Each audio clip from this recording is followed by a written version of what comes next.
What's up, YouTube? This is Too Raw for TV. Alright, so before I get into this video, shout out to Ticket TV for doing a video talking about this. He did a video, I think it was yesterday, saying that he thinks that Nikola Jokic, as good as Nikola Jokic is, as good as he is, Kevin Mchale would be much better overall as a basketball player. In my opinion, he would be much more. He would be the most unstoppable scorer in the NBA, and that's if he retained his skill set from the '80s and modernized his game to fit into today's NBA, which pretty much means adding a three-point shot. Adding a three-point shot. And improving his mid-range. I think if these things happened, he would be unstoppable. Look, let me say this before I go further. Okay, now this was a requested video from a subscriber who saw Ticket's video and wanted my take on this.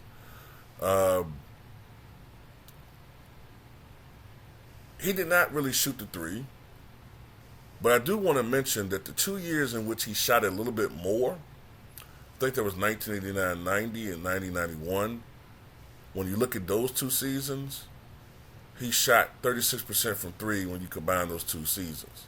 Now, the other years combined, he only shot, for his career, 26% from three. So, like I said before, he wasn't really much of a three-point shooter.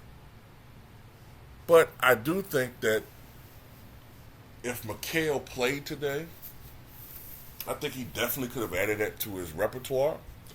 I don't know if he'll be a 40% three-point shooter, but I definitely think that he could have been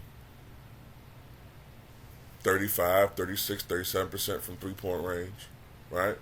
He was an excellent foul shooter, basically 80% for his career. This is the thing.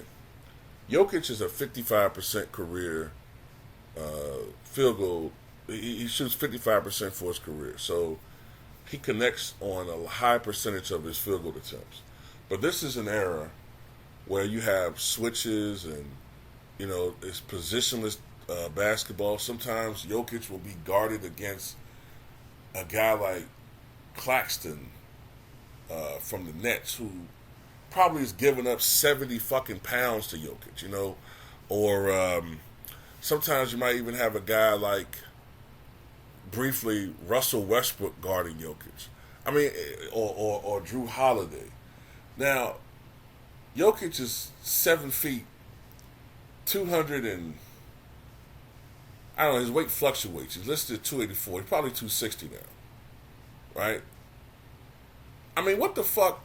How can if Jokic backs you down and tries to score in the paint, what can a guy like that do? But it's interesting that when Jokic goes up against someone his own size or skill set, maybe a Giannis, Embiid, Vucevic, anybody that's a body, I noticed that he doesn't have these 35, 40-point triple-doubles, but it's more along the range of a 15 to 20 point near triple-double. So he's definitely taking advantage of his size, his considerable size advantage when he's going up against certain players, right? Now, Kevin Mchale played in an era where we had position basketball. He was going up against, and he was in the paint. There was more resistance to him scoring.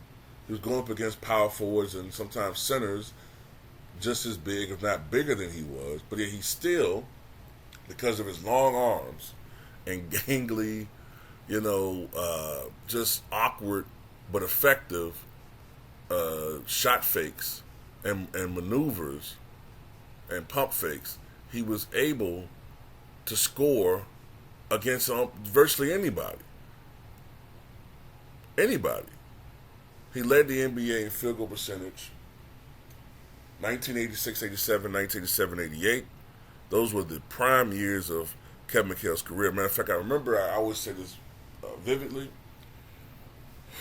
I think it was in March of '87 when Mchale was at the peak of his powers. I think there was a week where he averaged like 20. I forget the numbers as time goes on, but it was one week where he averaged something like 29 or 30, I think it was 30 points. No, it was 30 points, 10 rebounds, 3 blocks, 75% shooting. I mean, he was just in a zone. And then he started having problems with his foot. He had a stress fracture in his foot. He could have elected to have surgery, which would have ended his season, but he chose to play through it. If you look at him, the duration of that season into the playoffs, he's playing with a brace on his foot. He's literally playing with damn near a walking boot, but he's playing. He's playing through it, and he was never the same player after that. He was never the same player. Still effective for a couple of years, but never the same unstoppable dominant force. Let's see. Rebounding, I give the edge to Jokic. Mchale was a solid rebounder, but I think Jokic is a little bit better. Just a little bit better. I think Mchale, if he was playing today, would probably average about 9.5 to 10 rebounds a game. Jokic is generally around 11 to 12 because of the pace of the game. So I give Jokic a little bit edge in rebounding. I give Jokic a considerable edge, obviously, in passing. All right? Jokic is one of the best passing big men, if not the best passing big man the game has ever seen, just off the strength of him averaging a triple-double this year. So I'm being fair, all right? Those are the things I give Jokic an edge for, all right? Court awareness. I give Jokic the edge in that, okay? So I'm being fair. I'm giving Jokic edges and things I think he's better than Mchale at. Defense. No contest, Kevin Mchale. No contest. All right? Now, I'm not saying he's Bill Russell, but Kevin Mchale was a much more effective defensive player and a much, much, much better shot blocker. Those long arms, he was 6'10", but he had the reach of somebody probably like 7'3", 7'4". And, he normally averaged well over 2 blocks per game, maybe even approaching 3 blocks during his best seasons. Jokic is a very poor shot blocker as well as a subpar defender. I don't care about what advanced metrics say. He's a poor defender. Scoring. Mchale, along with Akeem Olajuwon, are the greatest post scorers the game has ever seen. I give the edge to Olajuwon because I think Olajuwon was phenomenal as a high post and low post scorer. The moves, his range, all those things. But high post, I don't think there was anybody ever better than Kevin Mchale. It's the reason why Charles Barkley said that he had nightmares before he played, knew he was going to play Boston Celtics. Kevin Mchale. Said he was the toughest guy he ever went up against. He routinely blocked the hell out of Charles Barkley's shots. Barkley did not really have a lot of great games going up against the Boston Celtics, primarily because of Kevin Mchale. Going up against Kevin Mchale, opponents called it the torture chamber because of the fact that he could score with such ease. Now imagine if he was doing that in an era where you could play defense and there was resistance at the rim.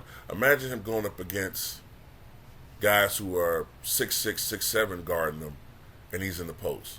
It's a bucket every time. He would probably set NBA field goal accuracy records if he was playing today. I mean, the only thing that would probably drag him down, and I think about it, maybe is shooting threes. But if he was just primarily scoring in the paint, 55, 60% shooting in the 80s would probably be 70, 75% shooting today. The only thing that would drag his field goal percentage into the 60s would be him shooting threes. if he shot threes, they would probably drag him down to 65%. And I'm talking for his career. But if he was just scoring in the paint, putbacks, short jumpers, nothing too far beyond the free throw line, scoring in the post, because look, you can't stay in the paint too long because of the rules, but it wouldn't matter. You're not going to stop him. You're not going to block his fucking shot. He had way too many fucking moves. Let's just look at Kevin McHale for a second.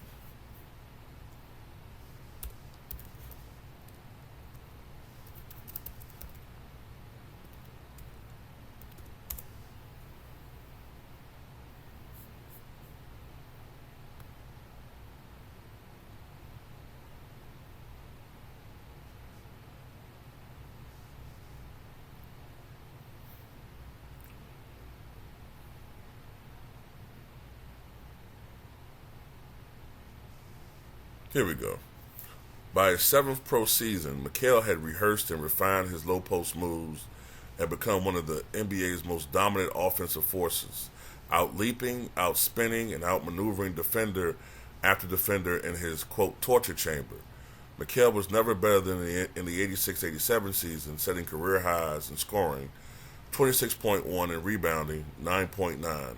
He also became the first player in NBA history to shoot 60% or better from the field, 60.4%, and 80% or better from the free throw line, 83.6%, in the same season. McHale was named to the All-NBA First Team and was named the NBA's best defensive player by the league's coaches. That's why I was saying there'll be no contest on the defensive end between Jokic and McHale, and finished fourth in the MVP voting behind Magic Johnson, Michael Jordan, and teammate Larry Bird.